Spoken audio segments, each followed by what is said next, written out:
Você tem diabetes? Sabe o que é diabetes? Bom, de acordo com a Sociedade Brasileira de Diabetes, no Brasil, mais de 13 milhões de pessoas vivem com a doença, quase 7% da população. Bom, vamos entender o que é a diabetes, né? Tratamento e o que fazer. Eu recebo a médica endocrinologista, a doutora Letícia Dias. Pode chegar no palco do Cidade Alerta. Tudo bem, doutora? Seja bem-vinda.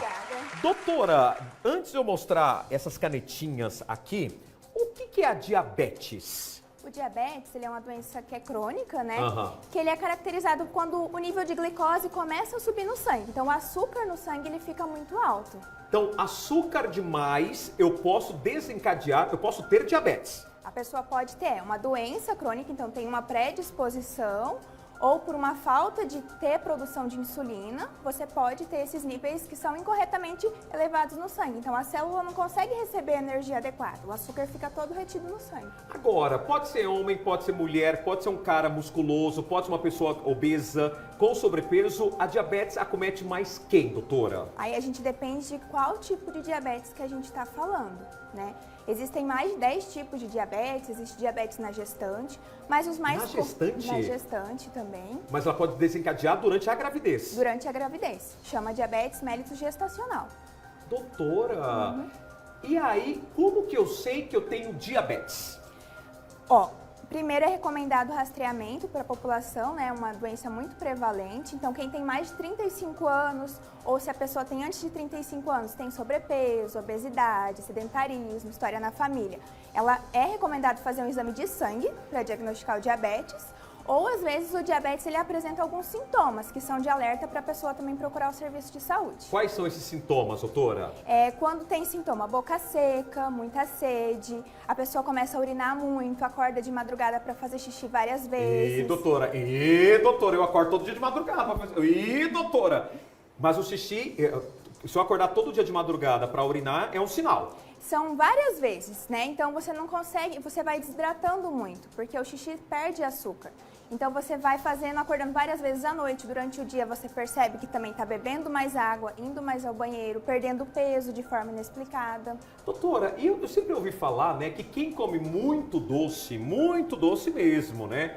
Sorvete, brigadeiro, bolo, torta, enfim, pode desencadear também a diabetes? Se a pessoa tiver uma predisposição genética, então história na família, essa exposição a quantidade de açúcar excessiva por muito tempo, se ela tiver outros hábitos de vida, por exemplo, sedentarismo, ela pode sim desencadear o diabetes. E é verdade que uma pessoa com diabetes, quando ela se corta, ela não sente o machucado?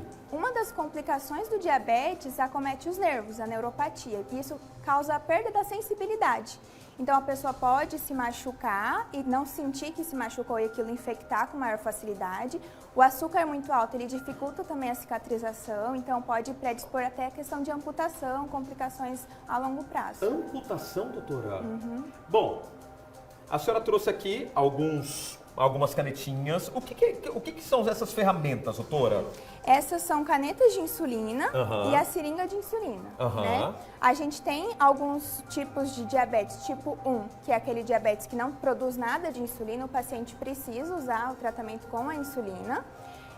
E o paciente diabético tipo 2, que é o mais comum, ele pode usar comprimidos ou pode chegar a necessitar de insulina também. Você sabe que eu ouvi recentemente, né? Todo mundo falava que eu aplicava uma canetinha, eu eliminei peso aplicando uma canetinha famosa e falaram, mas essa canetinha é para uso, inclusive é parecida com essa. Ela falou assim, mas é para quem tem diabetes. É verdade isso? A mesma coisa que usa, a mesma canetinha que usa para perder peso é a mesma da diabetes? A semaglutida, provavelmente, ou tirzepatida também, são medicações que começaram a ser estudadas em pacientes que conviviam com diabetes para controlar a glicemia. E aí viram que essa população também perdia muito peso. E aí depois ela foi estudada para tratamento de obesidade. Hoje ela é aprovada tanto para o tratamento de diabetes, também para tratamento de obesidade. É um tratamento contínuo, eu sempre vou ter que aplicar insulina. Isso, se o paciente tem um diabetes tipo 1, ele vai usar insulina para o resto da vida.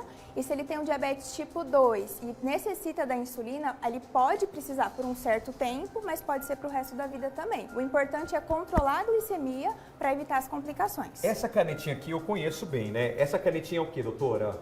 Ela é uma insulina, qualquer tipo de... Posso abrir? Pode abrir. Posso. Ah, eu conheço bem essa caneta, hein? Isso, aqui já está com a agulha, só para demonstrar. A gente utiliza muito para mostrar ao paciente como ele vai fazer a aplicação. Aí você abre aqui. Isso, aí vai ter a agulha.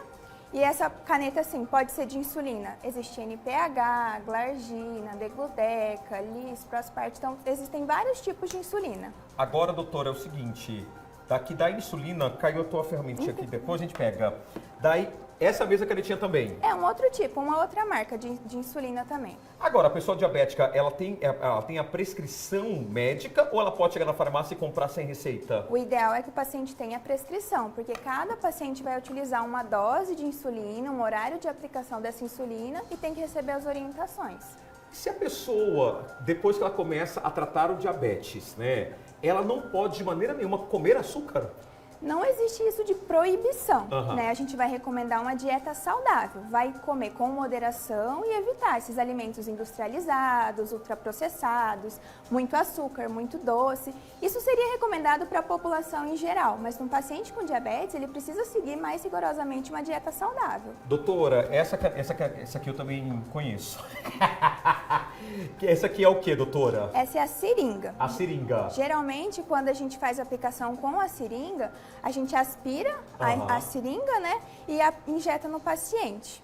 Olha só. A tirzepatida também é isso?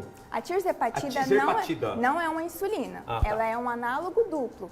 Então, é um análogo do GIP e do GLP-1. Ela tem um outro mecanismo de ação que ajuda na sensibilidade à insulina.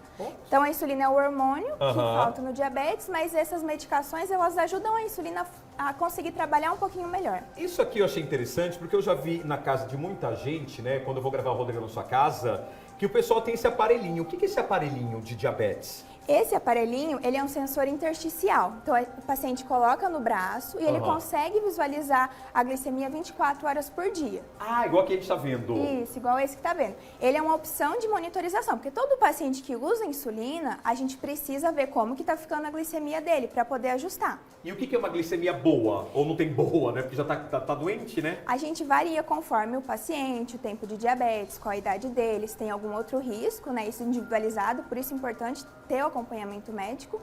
Mas, em geral, o paciente precisa acordar com uma glicemia abaixo de 130, antes das refeições também abaixo de 130. E depois que ele come, 2 horas, não pode ultrapassar 180.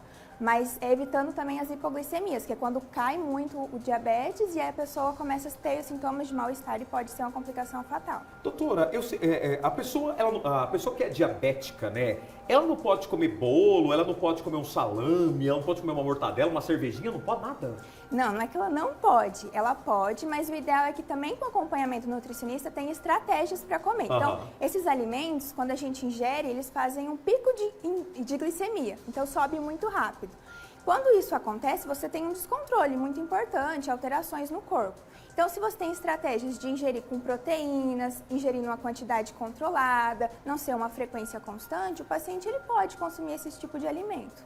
Uma pessoa diabética pode ter hipertensão?